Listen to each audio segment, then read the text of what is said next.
Civic Channel Kewarganegaraan dan Humanity.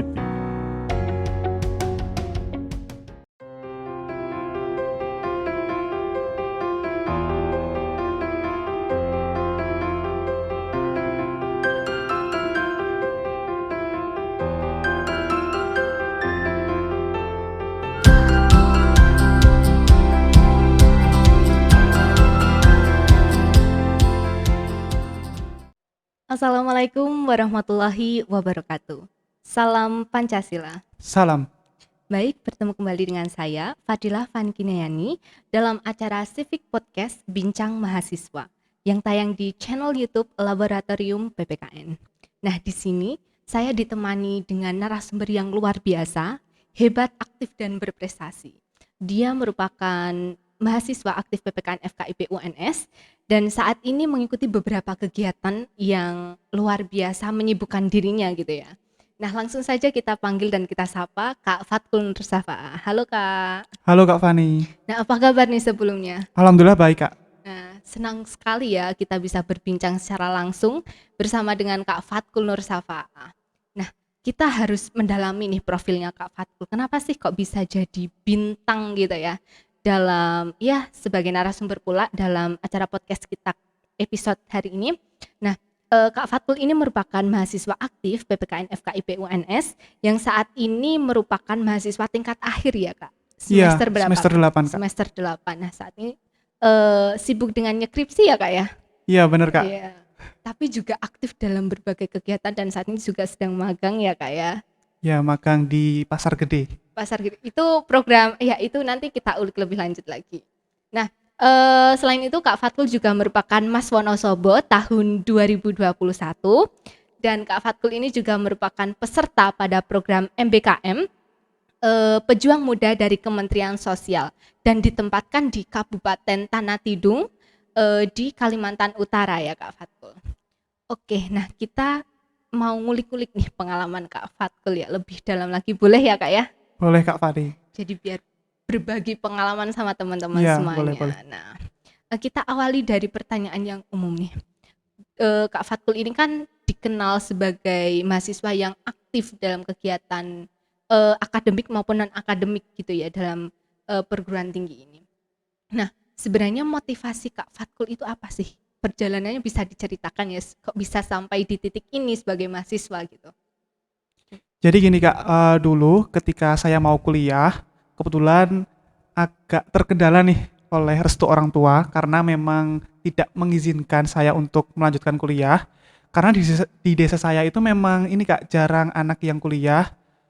Karena ya orang desa itu masih berpikir bahwasanya nanti ketika sudah melanjutkan kuliah atau pendidikan tinggi-tinggi tetapi tidak menjadi pegawai atau mungkin arahan mereka tuh jadi PNS gitu ya Kak, itu sia-sia gitu Kak. Jadi orang tua saya juga berpikir seperti itu dan salah satu ketakutan orang tua saya juga nantinya ketika udah membayar mahal kuliah itu tidak bisa menjadi apa yang mereka harapkan gitu. Nah, berarti ada ketakutan tersendiri gitu ya dari orang tua, keluarga dan lingkungan juga masih Iya jarang. benar Kak. Gitu. Jadi berangkat dari situ saya berjanji pada diri saya sendiri ketika nanti sudah bisa menjadi mahasiswa itu berusaha untuk sebagaimana mungkin bisa lebih aktif, bisa lebih berprestasi seperti itu Kak. Jadi ketika berhasil masuk kuliah di UNS ini ikut beberapa organisasi gitu Kak biar bisa menunjang lebih aktif gitu. Iya. Kalau boleh tahu nih, dari lingkungan Kak Fatkul itu masih jarang yang kuliah gitu ya. Nah, itu sebenarnya rata-rata di lingkungan Kak Fatkul itu lulusan apa sih? Jadi kalau di lingkungan saya, di desa saya itu kebanyakan mereka lulusan SMP ataupun MTS karena memang teman-teman saya itu ya kebanyakan itu Kak. Jadi setelah SMP atau MTS mereka itu ada yang bekerja atau ada yang menikah karena memang masih desa banget Kak gitu. Nah, dari teman-teman sekolah Kak Fatkul itu apakah juga ada yang berhenti pendidikan di tingkat SMP sederajat gitu? Nah, itu banyak banget Kak. Jadi dulu waktu SMP aku tuh di MTS. Saya tuh di MTS terus dari total siswa pada saat itu nggak ada 50% yang melanjutkan ke SLTA gitu Kak Fani. Jadi memang sebagian besar dari mereka lebih memilih untuk bekerja ataupun menikah. Nah, bahkan setelah lulus SLTA itu juga masih minim juga ya Kak ya yang melanjutkan pendidikan ke perguruan tinggi gitu? Atau cukup Waktu banyak juga? SMA udah lumayan banyak yang melanjutkan tapi belum ada 50%. Jadi sebagai contoh nih ya Kak, di kelas saya itu ada 30 peserta didik atau siswa, tapi yang melanjutkan ke perguruan tinggi itu hanya 10 anak gitu. Jadi Oh, memang belum ada 50% yang iya, melanjutkan iya. kuliah. Jadi motivasi dalam diri Kak Fatkul gitu ya dengan keyakinan, meyakinkan orang tuanya biar Kak Fatkul ini bisa jadi mahasiswa dan setelah jadi mahasiswa Kak Fatkul membuktikan ke dirinya dan keluarga serta lingkungannya bahwa dia bisa berprestasi dan aktif gitu. Nah, kita lanjut nih. Kak Fatkul ini kan juga keluar sebagai pemenang Mas dalam ajang Mas Mbak Wonosobo tahun 2021. Nah, bisa diceritakan tuh Kak gimana kok bisa jadi Mas Wonosobo tuh? Pasti ada liku-likunya ya? Ya, jadi untuk jadi Mas Wonosobo itu perjalanan cukup panjang Kak, karena memang dari saya SMA itu udah mulai melirik ajang pemilihan itu karena memang kalau di Wonosobo, ajang pemilihan Mas Mbak Wonosobo itu bagi muda-mudi itu ajang yang paling bergengsi gitu Kak. Jadi Oh, dari SMA udah tertarik nih, tapi belum memiliki keberanian buat daftar. Terus kemarin waktu 2021 saya merasa udah cukup percaya cukup diri percaya gitu ya? diri, cukup berani juga berkaitan dengan mungkin pengalaman-pengalaman yang sebelumnya udah saya lalui gitu Kak. Jadi memberanikan diri untuk daftar dan alhamdulillah keluar sebagai pemenang. Keluar. Nah, itu kalau dalam ajang Mas Mbak seperti itu kan pasti ada uji bakat gitu ya. Nah, Kak Fatkul ini menampilkan bakat apa nih? Nah ini Kak yang mungkin agak seru ya karena sebagian besar orang ketika mendengar atau melihat pemilihan duta wisata atau Mas Mbak seperti itu, sebagian besar pula dari mereka itu menampilkan seni dalam arti seni yang menari, seni menyanyi kayak gitu Kak. Tapi kemarin waktu saya di seleksi, Ajang ya. di ajang pemilihan ini, saya menampilkan puisi. Nah, berarti ini seni membaca puisi gitu. Ya, seni membaca puisi Seni gitu. membaca puisi. Nah, itu Kak Fatkul itu otodidak atau ada pelatihnya nih? Jadi untuk puisi sendiri, dulu waktu di rangkaian seleksi, itu saya belajar melalui YouTube, terus juga belajar ke teman-teman, terutama teman dari pendidikan bahasa Indonesia, tanya Hmm, sih, lebih minta saran ke mereka buat kira-kira puisi apa yang bisa saya tampilkan menarik gitu, gitu. yang bisa lebih menarik gitu. Ya, berarti sempat insecure juga nggak sih Kak itu waktu ajang itu teman-temannya saingannya gitu ya? Saingannya ini kok saya cuma ini kayak gitu. Ya dari awal mendaftar, saya udah sempet insecure nih Kak, karena dari pendaftar itu juga banyak dari anak-anak perguruan tinggi negeri, kemudian juga dari mereka yang udah bekerja bahkan ASN, terus S2 Wah, juga seperti itu. berarti insecure karena latar belakang pendidikan mereka, kemudian kematangan usia mereka juga ya Kak ya. Tapi apa nih Kak yang bikin Kak Fatkul akhirnya ya saya harus coba dan saya harus berjuang sampai akhir tuh motivasinya apa tuh Kak? Mungkin lebih ke waktu SMA ya Kak, udah bener-bener tertarik tapi belum memiliki keberanian dan di saat itu udah merasa mulai ada keberanian itu, tetap harus mencoba sih waktu itu karena memang kebetulan teman-teman saya juga turut mendukung biar saya menjadi bagian dari Mas Mbak Wonosobo Wah, gitu. berarti dengan flashback keinginan dulu gitu ya Iya, semakin memotivasi mengingat walaupun mimpi-mimpinya dulu wah gitu. mimpi-mimpi. Menarik nih. Kita boleh tahu nggak sih tugas dari Mas Mbak Wonosobo itu apa? Jadi untuk Mas Mbak Wonosobo ini kan sebagai duta wisata gitu ya Kak. Jadi untuk Mas Mbak ini tugasnya sebagai ujung tombak promosi pariwisata yang ada di Kabupaten Wonosobo gitu. Oh, Jadi mungkin untuk Mas Mbak ini memang eh, biasanya kita lihat sebagai duta wisata gitu ya. Tapi untuk tahun 2021 kemarin Mas Mbak Wonosobo itu memiliki branding baru Kak. Jadi nggak hanya di pariwisata, hmm. tetapi juga di beberapa sektor kayak sektor pendidikan, sektor lingkungan dan lain sebagainya. Jadi fokus kita nggak hanya di pariwisata kemarin gitu. Jadi kayak melakukan sosialisasi seperti itu ya, Kak, atau ada kegiatan-kegiatan?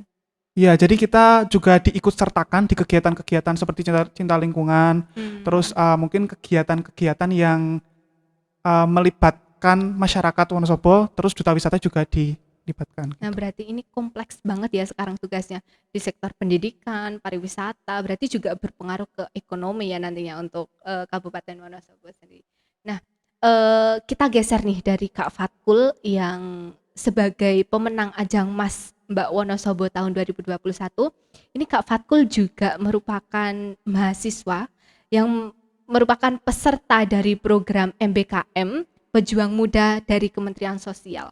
Nah, bisa diceritakan tuh Kak pengalamannya gimana kok bisa daftar ke situ gitu ya?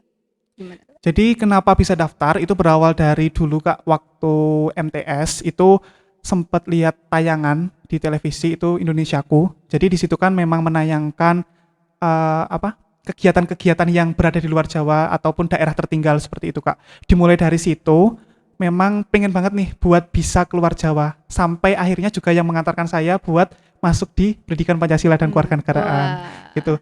Jadi dimulai dari situ, ketika kemarin ada kesempatan pejuang muda ini, langsung tertarik, langsung minat, langsung daftar dan alhamdulillah bisa lolos. Nah, itu kan Kak Fatkul itu ditempatkan di Kalimantan Utara ya Kak ya. Nah, notabene-nya Kak Fatkul ini dari Jawa Tengah gitu. Apakah mengalami culture shock gitu dengan kebudayaan-kebudayaan mereka gitu? Kalau kultur shock dengan kebudayaan udah pasti Kak, karena budaya di sana tuh mungkin masih keramat gitu loh Kak. Oh. Jadi ketika kita menertawakan hewan contohnya itu nggak boleh, karena mereka yakin bahwasanya ketika kita melakukan itu nantinya bakal mendatangkan bencana dan lain sebagainya seperti gitu. itu. Tapi untuk makanan terus juga suasana di sana itu nggak terlalu kaget, karena memang di sana juga banyak pendatang dari Jawa, dari Sulawesi, dan makanan yang mereka masak pun juga sesuai dengan lidah kita Lidah gitu. kita. Oh ya. Berarti mungkin kalau dari hal kepercayaan mereka gitu masih harus hati-hati ya karena masih dalam tanda kutip keramat itu tadi ya Kak. Jadi Iya, kita benar. harus menghormati gitu.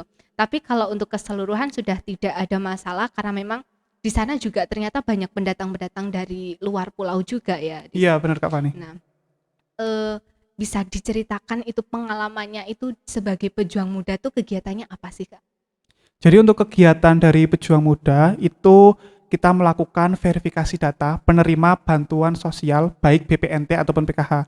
Kita juga turut berdampak untuk memberdayakan masyarakat lingkungan sekitar itu. Jadi ini ya Kak, cerita waktu sosialisasi dulu. Waktu survei. Iya, Ya. survei. Jadi untuk survei ini kita lakukan di semua desa yang ada di kabupaten itu. Sedangkan di Tanah Tidung itu ada 32 desa, dan desa-desa yang ada di sana itu terkadang ada desa yang berbeda pulau gitu Kak. Wah. Jadi kita untuk ke desa itu harus menyeberangi sungai, dan juga kita harus melewati jalanan-jalanan yang mungkin sangat berbeda dengan jalanan yang ada di Jawa gitu. Berarti itu ada cerita unik juga dong Kak selama Iya, perjalanan di benar sana. Kak. Gimana tuh cerita uniknya? Jadi karena di sana untuk jalannya itu benar-benar berbeda. Kadang kita kalau di Jawa dengan jalan yang seperti ini udah mengeluh gitu ya Kak. Iya. Di sana lebih parah dan Lebih parah parah lagi. lagi. Tapi nggak semuanya jalannya buruk. Memang udah ada jalan yang bagus juga. Tapi kebetulan karena kita juga surveinya di desa-desa, ya jalannya yang seperti itu gitu. Terus sempat kita itu melakukan verifikasi atau survei ke salah satu desa, namanya itu Desa Manjalutung, di mana desa tersebut desa terpencil dan pulau sendiri gitu Kak. Untuk ke sana kita harus menggunakan kapal kecil. Oh, berarti pakai perahu gitu Iya, ya? perahu kecil ya. Jadi untuk sampai ke sana kita harus menempuh perjalanan sekitar 1,5 jam. Naik Dan perahu itu? ya, Wah. dan itu benar-benar di daerah yang nggak ada sinyal. Terus sempet nih satu tim itu kita terkendala kapal itu. Jadi kapalnya itu mesinnya mati dan kita benar-benar ombang-ambing di sungai. Padahal untuk sungai yang di sana itu memang banyak buayanya. Wow. Iya, jadi kemarin waktu saya mau pulang pun ada warga sekitar yang di sana itu mau mancing dimakan buaya juga ada. Wow. Gitu. Jadi emang sangat mengerikan itu untuk sungainya. Nah itu pada akhirnya gimana tuh Kak? Sempat terombang-ambing di tengah, tapi harus tetap melanjutkan tugas. Itu akhirnya apa yang dilakukan sama teman-teman tuh? Jadi pada saat itu kita berusaha buat menghubungi walaupun nggak ada sinyal, tapi tetap mencoba gitu Gimana loh Kak. caranya Iya, gitu gimana ya? caranya tetap bisa mencari bantuan gitu, Hmm, karena kan dari kita juga banyak yang nggak bisa berenang, apalagi di sungai yang besar juga kan, itu ada benar-benar buayanya. benar-benar menakutkan sih pada saat itu. Iya. Terus alhamdulillahnya itu ada perahu yang lewat bawa penumpang, terus kita bisa minta bantuan ke mereka dan akhirnya dibantu sampai dibawa ke pinggir, dan di pinggir itu kita minta bantuan lagi ke perahu yang lebih besar karena pas itu yang membantu yang membawa itu perahu kecil juga, jadi Oh, tidak bisa sampai ke ujung dermaga iya gitu. iya. Oh ya berarti benar-benar ada perjuangan gitu ya untuk sang pejuang muda gitu. Oke, kita geser lagi nih Kak. Cerita unik udah, culture shock udah. Nah, em, dari latar belakang pendidikan Kak Fatkul nih. Kak Fatkul ini kan mahasiswa dari PPKN gitu ya. Tapi aktif di kegiatan luar itu kayak keluar sebagai Mas Wonosobo, kemudian kegiatan MBKM yang diikuti juga sebagai pejuang muda itu rencana ke depan Kak Fatkul itu gimana sih? Untuk Kak Fatkul sendiri, cita-citanya tuh gimana sih? Rencana setelah lulus dari Iya, prodi PPKN. iya. Oke, jadi karena PPKN mengarahkan atau ini ilmu pendidikan Iya. guru gitu ya Kak. Jadi sesuai dengan cita-cita saya dulu juga, pengen menjadi seorang guru. Jadi nantinya mungkin menjadi guru, tapi kalau misalnya orang tua saya merestui, pengen jadi guru di luar Jawa gitu sih Kak. Karena kemarin juga dapat pengalaman di Kalimantan itu, kebetulan juga dari mereka sempet nih ada beberapa orang yang bilang nanti bisa lagi loh kembali ke sini gitu, dan kebetulan saya juga di sana merasa nyaman aja sih Nyaman. dengan warga masyarakat sekitar sana karena memang ramah-ramah juga, baik-baik juga gitu. Oke, berarti, enggak terus kemudian mengurangi atau memundurkan cita-cita awal Kak Fatkul sebagai guru gitu ya? Emang ini Kak Fatkul ini sebagai udah keluar sebagai pemenang nih dalam ajang Mas Mbak Wonosobo, nggak pengen jadi model atau pengusaha Instagram gitu ya? Gimana tuh Kak? Nggak pengennya? Mungkin kalau pengen, pengen sih Nggak Kak, ya? tapi tetap yang utama nantinya pengen jadi pendidik gitu. Oh, berarti tetap, cita-cita awal ya, Iya, sama cita-cita halnya awal. tadi memperjuangkan gimana jadi walaupun insecure di tengah jalan ketika mengikuti ajang Mas Mbak Wonosobo, tapi karena udah kepingin dari SMA jadi harus totalitas sampai akhir gitu Iya, ya, Kak. benar Kak Fani. Oke, nah, kita lanjut nih, setelah bincang-bincang dengan Kak Fatkul ini ya, kalau saya pribadi sudah pastinya termotivasi. Mungkin dari Kak Fatkul menyampaikan pesan ke teman-teman, memotivasi teman-teman gitu ya biar ikut aktif sebagai mahasiswa, nggak menghalangi mereka untuk ya ikut kegiatan di luar baik secara akademik maupun non akademik gitu Kak. Silakan Kak, motivasinya Jadi gimana? pesan buat teman-teman semua, ketika masih menjadi mahasiswa, gunakan kesempatan itu.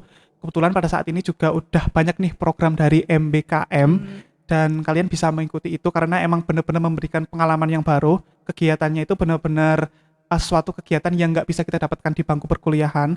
Terus juga kegiatan itu taraf nasional, jadi kita bisa dapat pengalaman nggak hanya dari lingkup UNS ataupun kampus lingkup gitu Solo ya, saja, tapi iya. kita juga bisa bertemu dengan teman-teman kita yang ada di luar Jawa juga. Wah, keren banget nih. Seru banget ya perbincangan kita hari ini ya, teman-teman. Sangat memotivasi kita semuanya untuk gimana caranya kita sebagai mahasiswa itu juga aktif dan berprestasi dalam kegiatan akademik maupun non akademik.